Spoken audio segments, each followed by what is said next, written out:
Les voleurs se battent toujours à l'heure du partage du butin. Comment voulez-vous qu'on les appelle? N'est-ce pas que c'est leur code d'honneur?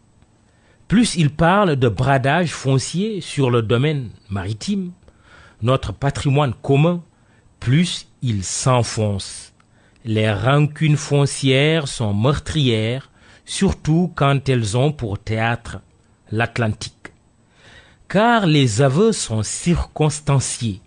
C'est la preuve irréfutable du tang-tang foncier auquel ils se sont livrés et se livrent encore et toujours dans une boulimie qui n'a d'égal que leur appétit insatiable. Et comme si cela ne suffisait pas de pomper nos terres à leur unique profit, ils nous pompent l'air. Fed up, on en a marre. Ce n'est pas seulement le dépeçage du littoral, donc sa défiguration, qui est choquant et scandaleux. C'est aussi et surtout la gourmandise avec laquelle les bénéficiaires, parce qu'étant dans des positions d'influence, ont mis la main sur un patrimoine exceptionnel, empêchant ainsi le citoyen ordinaire, considéré de seconde zone, d'accéder à un droit fondamental, le droit à la terre, à la mer et à l'air. Gourmandise, avions-nous dit.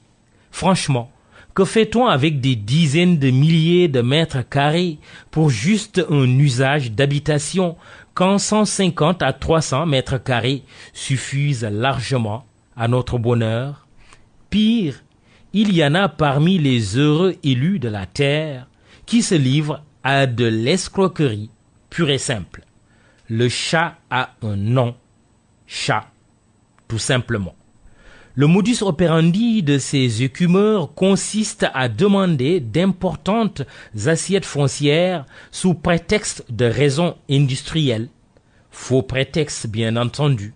À l'arrivée, non seulement ils n'y réalisent pas la plus petite unité de production, puis encore, ils en revendent tout ou partie à prix d'or pour leur enrichissement personnel. Le fisc n'y voit que l'écume des vagues océaniques.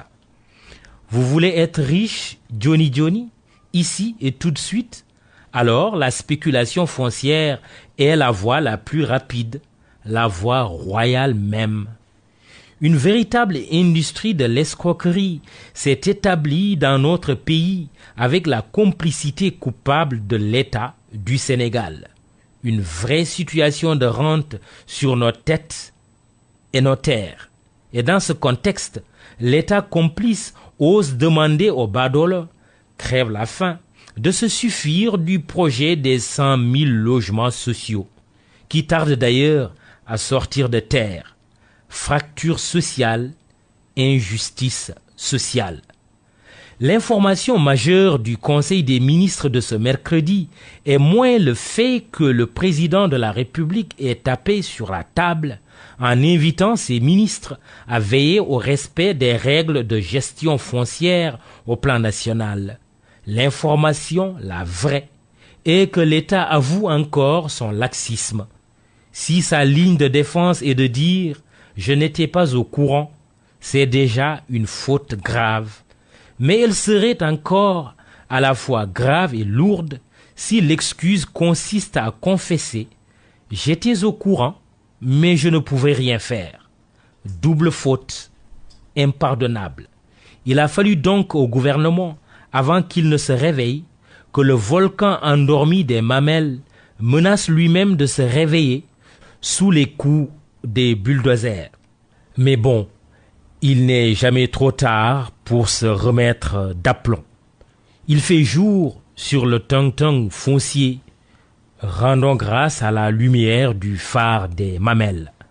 Qu'on s'entende bien.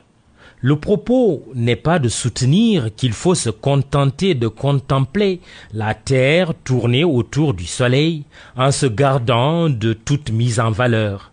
En effet, il ne s'agit point de dire que les terres habitables ou arables ne doivent pas être exploitées. Bien au contraire, Au Sénégal, le constat est même que la terre n'est pas suffisamment valorisée.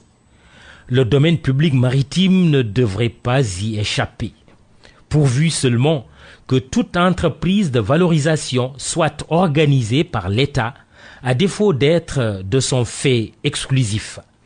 Le DPM est un bien commun et comme tel, il doit profiter à tous. Sa privatisation à outrance depuis de longues années n'est pas acceptable. D'ailleurs, que fait-on de la servitude non aedificandi qui interdit toute construction sur certaines zones? Senghor, réveille-toi, ils sont devenus trop gourmands et débordent les dents de la mer. Assez de nous boucher le coin. On étouffe. We can't breathe.